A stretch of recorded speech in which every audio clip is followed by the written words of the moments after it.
Assalamualaikum warahmatullahi wabarakatuh. Saya Ade Alvina Putri, NIM 2019-161004.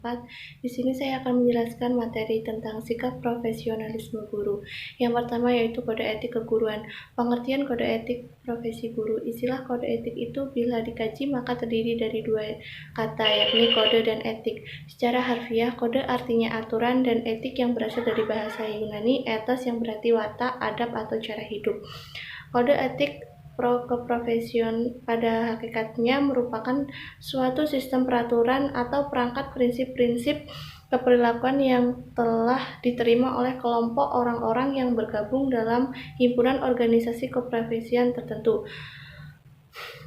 Horby mendefinisikan kode etik secara leksikal sebagai berikut. Yang pertama yaitu kode merupakan kumpulan aturan yang disusun dalam sebuah sistem. Yang kedua yaitu etik merupakan sistem dari prinsip-prinsip moral, aturan, dan tingkah laku. Etika pada hakikatnya merupakan dasar pertimbangan dalam pembuatan keputusan tentang moral manusia dalam interaksi dengan lingkungannya. Kode etik Indonesia atau KEGI atau nama lain sesuai dengan yang disepakati oleh organisasi atau asosiasi profesi guru merupakan pedoman bersikap dan berperilaku yang mengejawantah dalam bentuk-bentuk nilai moral dan etika jabatan guru. Menurut Oteng Sutisna bahwa pentingnya kode etik guru dengan teman kerjanya difungsikan sebagai penghubung serta saling mendukung dalam bidang mensukseskan misi dalam mendidik peserta didik. Adapun maksud dan tujuan pokok diadakannya kode etik ialah untuk menjamin agar tugas pekerjaan keprofesian itu terwujud sebagaimana mestinya dan kepentingan semua pihak terlindungi sebagaimana layaknya.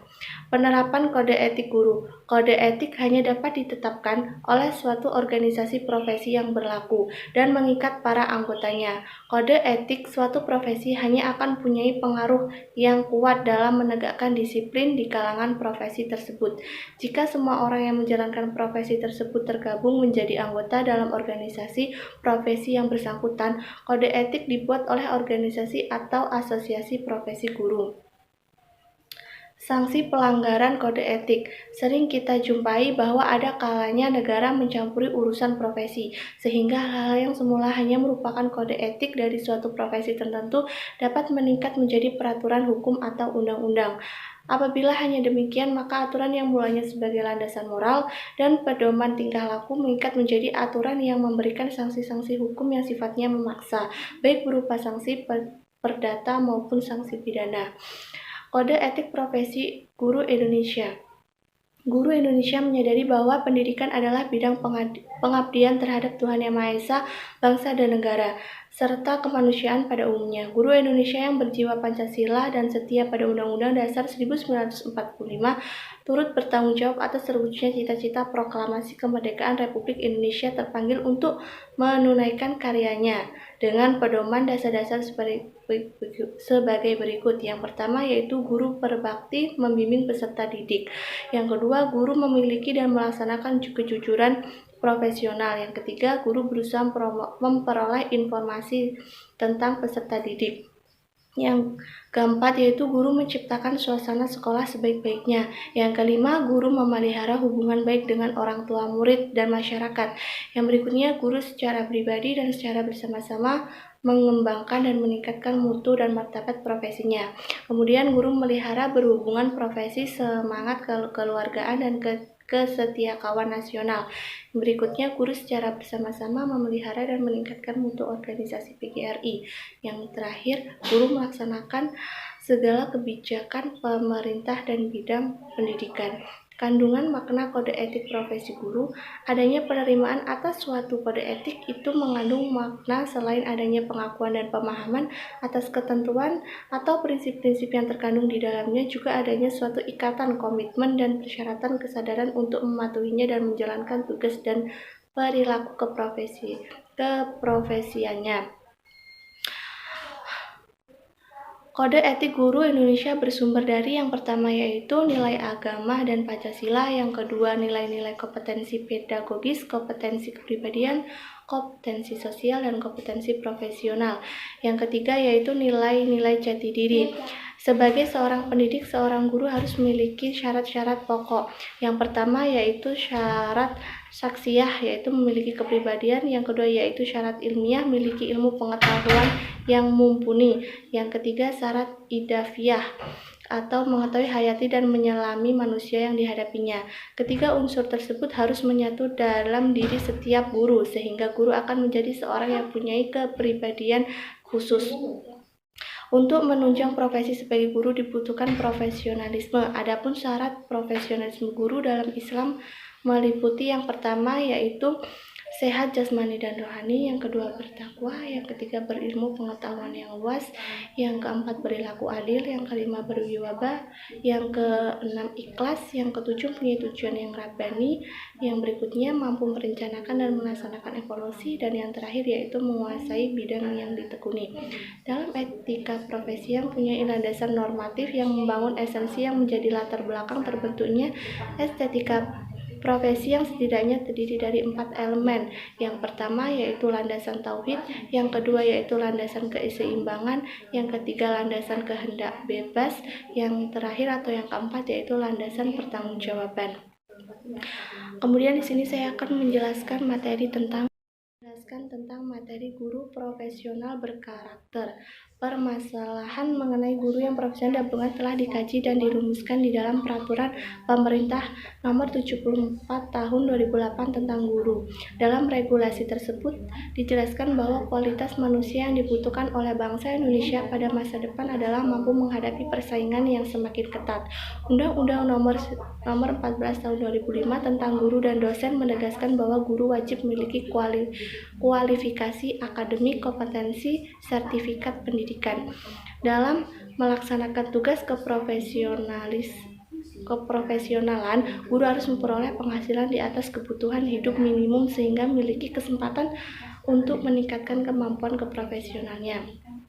Strategi untuk mewujudkan fungsi, peran, dan kedudukan guru meliputi yang pertama yaitu penyelenggaraan pendidikan untuk peningkatan kualitas akademik, yang kedua pemenuhan hak dan kewajiban guru, yang ketiga menyelenggarakan kebijakan strategis dan pengangkatan, penempatan, pemindahan, dan pemberhentian guru, yang keempat yaitu penyelenggaraan kebijakan strategis dalam pembinaan dan pengembangan, yang keempat yaitu peningkatan pemberian penghargaan dan jaminan perlindungan, yang kelima yaitu pengakuan yang sama antara guru bertugas, yang berikutnya penguatan tanggung jawab dan kewajiban pemerintah, dan yang terakhir yaitu peningkatan peran serta masyarakat dalam memenuhi hak dan kewajiban guru. Guru profesional berarti guru yang bekerja atau sebenarnya berkarya menurut atau sesuai dengan bidang keahliannya. Wajar apabila guru diberikan imbalan atau gaji sebagai bagian dari apresiasi. Seorang guru profesional tidak akan melakukan aktivitas yang akan merusak fungsi akal dan hatinya. Ia senantiasa mengoptimalkan fungsi hatinya agar mata hatinya menjadi tajam dan terarah. Guru profesional adalah guru yang paling berpeluang besar untuk diidolakan oleh murid-muridnya. Guru profesional yang menjadi idola adalah guru yang memiliki ciri-ciri sebagai berikut. Yang pertama yaitu kuat karakternya dan tangguh kepribadiannya. Yang kedua yaitu etos kerjanya tinggi dan penuh semangat. Yang ketiga yaitu ramah dan senantiasa diliputi kasih sayang. Yang keempat yaitu egaliter sikapnya serta menganggap semua manusia sama dan sederajat. Yang kelima yang terakhir yaitu nastiti, cermat bertindak dan selalu berhati-hati dalam tutur katanya. Pendidikan adalah bagian dari kegiatan manusia. Tujuan dan targetnya yang dicapai oleh profesi pendidikan juga sangat jelas. Pada dasarnya, pendidikan yang berhasil tampak jelas dan perubahan perilaku peserta didik ke arah yang lebih baik. Yang setiap jenjang pendidikan yang dilalui sebenarnya memberi kesempatan untuk meraih yang terbaik dan menjadi lebih baik. Oleh karena itu, dari sekian juta lulusan sekolah menengah atas hanya segelintir yang beruntung bisa melanjutkan ke jenjang pendidikan tinggi. Guru harusnya lebih baik dalam manajemen waktu dan sebagainya. Penandang keberhasilan pendidikan bisa terlihat dan dirasakan melalui 4 tahapan pembelajaran, yaitu pendengaran yang baik, mencontohkan kembali, dapat dievaluasi, dan Kembev. Semua itu dilakukan dari guru kemudian dicontohkan kepada murid-murid. Guru memegang peranan sentral, murid-murid menjadikan sebagai sosok paling dekat dan dicontoh dan diikuti. Oleh karena itu, guru harus menunjukkan integritas dirinya. Nah, yang berikutnya saya akan menjelaskan materi tentang guru dan murid yang berkarakter. Pentingnya pendidikan karakter. Setelah terlena dengan pendidikan yang bersifat hard skill, tiba-tiba kita disadarkan oleh keharusan untuk memperhatikan pendidikan yang bersifat soft skill. Itulah pendidikan karakter yang sesungguhnya menjadi amanat utama Undang-Undang Sistem Pendidikan Nasional. Kita harus mengakui pendidikan karakter adalah bekal paling penting bagi generasi muda. Oleh karena itu, pendidikan karakter hendaknya menjadi kebutuhan bersama bangsa Indonesia. Alasan dan kebudayaan untuk menjadikan pendidikan karakter sebagai salah satu pilar penyangga bangunan negara kesatuan Republik, setidaknya penulis mengajukan dua alasan penting pendidikan karakter ditetapkan di semua jenjang pendidikan di Indonesia.